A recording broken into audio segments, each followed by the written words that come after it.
మిమ్మల్ని అందరినీ కలిసి ఈ రోజు నేను తెలంగాణ సమాజానికి చెప్పదలుచుకున్నా. మిత్రులారా, ఒకనాడు బట్టలు ఇచ్చేది మా మురళి గారు పిల్లలతో మాట్లాడి, ఆనాడు బట్టలు ఇస్తే 3 రోజులకే గుండీలు ఊసిపోతున్నాయి, కుట్టిన కుట్లు ఊడిపోతున్నాయి, తొడుక్కోవడానికి పనికి రాకుండా పోతున్నాయని నాకు చెప్పడం జరిగింది. అందుకే క్వాలిటీ ఉన్న బట్టలు, క్వాలిటీ ఉన్న షూస్, స్పోర్ట్స్ షూ, అదేవిధంగా సాక్స్, దుప్పట్లు, టవల్స్ అద్భుతమైన క్వాలిటీతోని ఒక మంచి కిట్టు 9 వస్తువులను పెట్టి మంచి ఒక స్కూల్ బ్యాగ్తో సహా ఈనాడు పిల్లలకి ఇవ్వాలి. అంతర్జాతీయ ప్రమాణాలతోని అంతర్జాతీయ సంస్థలతోని ఈరోజు టెండర్లు పిలిచి ఇస్తే కమిషన్లకు అలవాటు పడ్డ వాళ్ళు మా మీద కమిషన్ల ఆరోపణలు చేస్తున్నారు. మా మంత్రులు చెప్పారు మేము టెండర్లు పిలిచిందే 687 కోట్లని.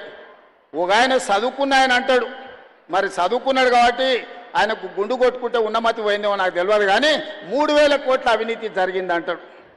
చదువుకున్నోడు, చదువు రానోడు తాటి చెట్టు లెక్క పెరిగిండు. ఇబ్రహీంపట్నం ఈదుల్లో పెరిగిన తాటి చెట్టు పెరిగినోడికి మతి లేదంటే నేను అర్థం చేసుకుంటా. చదువుకొని ఐపీఎస్ అయినోడు 687 కోట్ల టెండర్ పిలిస్తే 3000 కోట్ల అవినీతి జరిగిందని ఆరోపణ చేస్తే ఇంకా అతన్ని ఏమనాలో నాకైతే అర్థమైతలేదు. జాలిపడి వదిలేయడం తప్ప నేను విమర్శ చేయదలుచుకోలే. అందుకే ఈనాడు క్వాలిటీ ఉన్న బట్టల్ని, క్వాలిటీ ఉన్న షూని, ఈరోజు నాణ్యమైన వస్తువులను అందించాలని ప్రణాళిక పెట్టుకున్నాం. మా విద్యాశాఖ అధికారులు విడతల వారీగా జూలై ఆఖరి వరకు అందరి విద్యార్థులకు 100% అద్భుతమైన నాణ్యమైన వస్తువులను, బట్టలను అందించడానికి ఈరోజు ప్రణాళికబద్ధంగా కార్యక్రమాలు నిర్వహిస్తున్నారు. ఇవాళ డ్రగ్స్ కూడా ఒక మహమ్మారిగా మారింది. డ్రగ్స్ వ్యసనాల నుంచి బయటికి తేవాలి. గంజాయి డ్రగ్స్ ఈరోజు పెద్ద సమస్యగా మారింది. ప్రేమగా పెంచుకునే పిల్లలు మిత్రులతోటో విలాసాలతోటో లేకపోతే చిన్న చిన్న దురలవాట్లు అయ్యి ఈరోజు గంజాయికి బానిసలయ్యే పరిస్థితి ఉంది. అందుకే ఈనాడు 19 తారీఖు నాడు ఎల్బీ స్టేడియంలో గవర్నర్ గారి చేత కొన్ని వేలాది మంది విద్యార్థులతో ఈ డ్రగ్స్కు వ్యతిరేకంగా ప్రమాణ స్వీకారం చేయించి వాళ్ళను ఒక రోల్ మోడల్గా తీర్చిదిద్దదలుచుకున్నాం. అందుకే ఈ పాఠశాల విద్యార్థులకు నా సూచన, ఎక్కడైనా గంజాయి తాగినట్టు కానీ గంజాయిని చూసినట్టుంటే తక్షణమే పోలీసు వాళ్ళకి చెప్పండి. మీరే మా సమాచార వ్యవస్థ. ఈ సమాజాన్ని బాగు చేసుకునే బాధ్యత మా విద్యార్థుల మీదనే ఉంది. ఎక్కడ డ్రగ్స్ ఉన్నా, ఎక్కడ గంజాయి ఉన్నా, ఎక్కడ గంజాయి బానిసలు ఉన్నా పోలీసులకు తక్షణమే సమాచారం అందించండి. వాళ్ళ మీద కఠినమైన చర్యలు తీసుకోవడానికి ఈనాడు మన ప్రభుత్వం ఉన్నది. అందుకే మిత్రులారా, ఈరోజు తెలంగాణ రాష్ట్ర ప్రభుత్వం ఒక అద్భుతమైన కార్యక్రమాన్ని తీసుకున్నాం. ఈ కార్యక్రమాన్ని ముందుకు తీసుకెళ్లడానికి మీ సంపూర్ణమైన సహకారం కావాలి.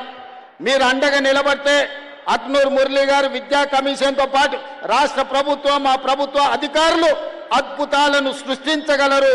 తెలంగాణను దేశానికి రోల్ మోడల్గా తీర్చిదిద్దగలరు. అందుకే మీరు అండగా నిలబడండి. మేము చేసే ప్రయత్నాన్ని మీరు ఆశీర్వదించండి. ఎవరు వచ్చినా ఆరుట్ల గ్రామ పాఠశాలను చూపించండి. విమర్శకులను కూడా ఆహ్వానించండి. మా సర్పంచమ్మకు కూడా సూచన చేస్తున్నా, విమర్శించే వాళ్ళను మా సర్పంచమ్మ ఆహ్వానించి అందరికీ చూపించండి ఎంత అద్భుతంగా ఆరుట్ల పాఠశాల నిర్వహిస్తున్నారు. తెలంగాణ పబ్లిక్ స్కూల్ ఒక రోల్ మోడల్గా ఆరుట్ల ఎట్లా తెలంగాణ రాష్ట్రానికి నిలిచిందో మా ఎమ్మెల్యే గారు, మా సర్పంచ్ గారు ఎవరైతే విమర్శిస్తున్నారో విమర్శకులకు చూపించాల్సిందిగా నేను వారికి సూచన చేస్తున్నా. అందుకే మిత్రులారా, ఈనాడు ఈ పాఠశాలను ఆదర్శంగా తీసుకొని తెలంగాణ నలుమూలల ఈరోజు 27 లక్షల మంది డే స్కూల్లో కానీ రెసిడెన్షియల్ స్కూల్లో 27 లక్షల మంది విద్యార్థులు ఈరోజు చదువుకుంటున్నారు.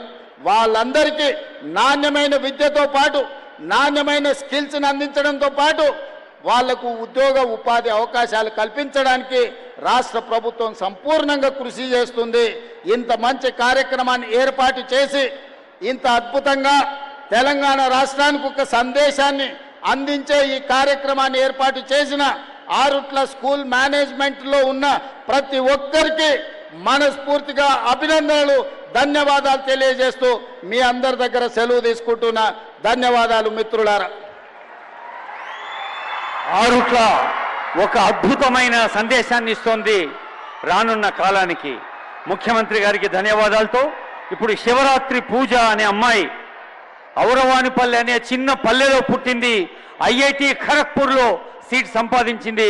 ముఖ్యమంత్రి గారి ఆశీస్సులు అందుకు